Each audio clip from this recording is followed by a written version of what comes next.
drewsome is vicious. So, it's been a few months since Tyler the Creator released The Estate Sale, a deluxe version of Call Me If You Get Lost. Tyler hadn't put out a deluxe album since Goblin, so this was a really cool idea on his part. I can say pretty confidently that I wasn't alone in thinking he wasn't going to put out an album this year, even though he consistently released an album every 2 years. It just didn't feel right. I think these 7 new songs were the perfect thing to do, not leaving the fans hanging and giving the Call Me If You Get Lost era a proper send-off, or a brutal beating. Regardless, I think this was a good idea. For the most part, my opinions on Call Me If You Get Lost haven't changed, although I would definitely change this tracklist ranking. What the fuck was that? I think about a year and a half later, I would change it to this? Anyway, let's get into The Estate Sale. The Estate Sale. Get the fuck out or I'm gonna shoot Amy in the fucking face! I swear to God! I'll do it, you bitch! Get out! The first track is Everything Must Go, a little interlude of Tyler expressing his gratitude to his fans. Honestly, especially after his good friend Frank Ocean basically told his fans to go fuck themselves, it's nice to hear, hey, thanks for spending your hard-earned money on me and getting me to this spot. I do love the concept of the estate sale as well. It's time to say goodbye to this era and hopefully soon we can welcome in something new. The first full song is Stuntman, and I cannot express how long I have been waiting for a Tyler and Vince Staples collab. Would you believe this is their first real song together? They've been friends for years and toured together twice.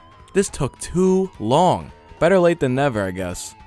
Thankfully, this song delivers. The beat is really wacky and fun. Vince comes in with some hard-ass bars. I love when he says, "No, you can be my girl, they charge you." I just love how braggadocious Tyler's verses get. His flows are so hard, and a funny line is, my favorite part is the 5th verse where Tyler goes off. This is a great track and such a good start to the deluxe album. To this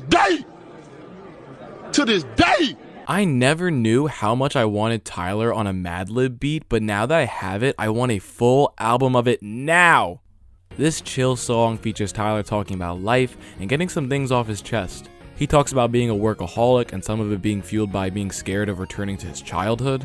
I love the lines. White boy said I brag too much. The black kid said it's inspiring. Duality is tiring. What a line. My favorite little line is his shot at DJ Khaled where he says he put so many people on you thought DJ Khaled made it. Don't sleep on my man's influence. Another amazing song. Yo, me and Rocky cuddle and watch Smack DVD. I don't cuddle. I be licking this nigga braids like. Wang Sap, baby. Stop playing with us and make an album.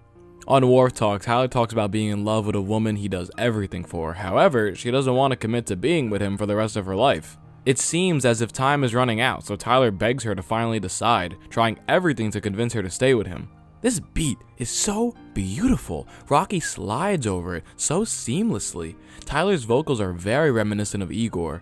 It's such a summery song. The vibes are immaculate. I'm gonna munch. I'm gonna crunch. The lead single to this deluxe, Dogtooth, confirms everyone's #1 question. Is Tyler the Creator a munch? She could rob my face, I don't want nothing in return. Because if she get off and I get off, that's my concern. Yes. This is one of my favorite more recent Tyler beats. The piano, the drums, the backing vocals are so good. I tell everybody now, if you don't know my grandma name, then we ain't really dogs. A beautiful double entendre my girlfriend pointed out is the Virgil Blow line where Tyler says, obviously referring to their friendship, but also possibly Dante's Inferno, where the character Virgil guides Dante through the layers of hell and delivers him to paradise. So I'm not sure if that was intentional, but if so, that's amazing. This song is great, it was the perfect lead single. However, I hate when Tyler does shit like this. If you don't know my daughter name, then we ain't really. And then 10 minutes later, he's like, oh, I don't have any kids. Then why did you say it? We're in heaven. This is another one of my favorite more recent Tyler beats, and it was actually produced by... Oh, Neptune. Nah, but seriously, this song is fantastic. It's really beautiful to hear Tyler talk about his present, past, and possible future in each verse. Currently enjoying life, not going to prison, and spending time on doing what he wants.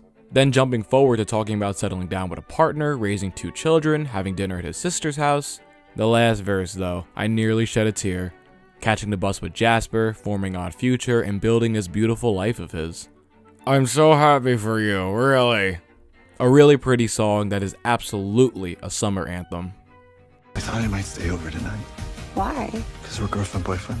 This is honestly my least favorite track. It's not bad at all, it's super catchy, has an unexpected feature in the form of YG, and fits in on this deluxe very nicely. I just don't think it's anything crazy. I like how brash YG's verse is in comparison to Tyler's. He's like, gang shit, let me hit, and Tyler's like, I'm a bit lonely.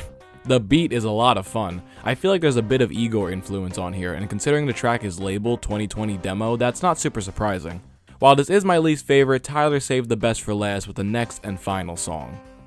I am going to remind you in advance that I am very sorry and I apologize for the inconvenience of me not giving a fuck! Sorry Not Sorry is the best song on the estate sale and is easily in the top 5 on Call Me If You Get Lost. This beat, Tyler's rapping, and probably his coolest music video to date make this song such a special outro. Tyler's apologizing to those he feels he's wrong, and sarcastic apologizing to those he feels that have wronged him. He starts by apologizing to his mother for not making more time for her, his old friends, and the men and women he hurt when he was figuring out his sexuality. As the verse goes on, he tells people to stay out of his business, stop making assumptions, and stop using trauma as an excuse to be a shitty person. My favorite line on this song is,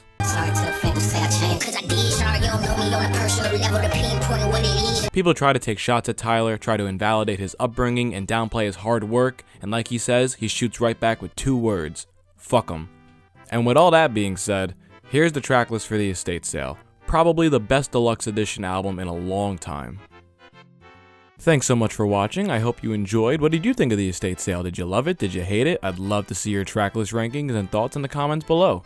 And before I end the video, I want to mention I am working on a new project. It's called Addiction 5th Anniversary Edition. It's a redux of my first album Addiction that I made when I was 18. 5 years later, my good friend Dan and I thought it would be fun to get everybody back together and remix these original songs. No set release date yet, but hopefully July or August. Once again, thanks for watching, and I'll see you all in the next one. Mwah! Bye.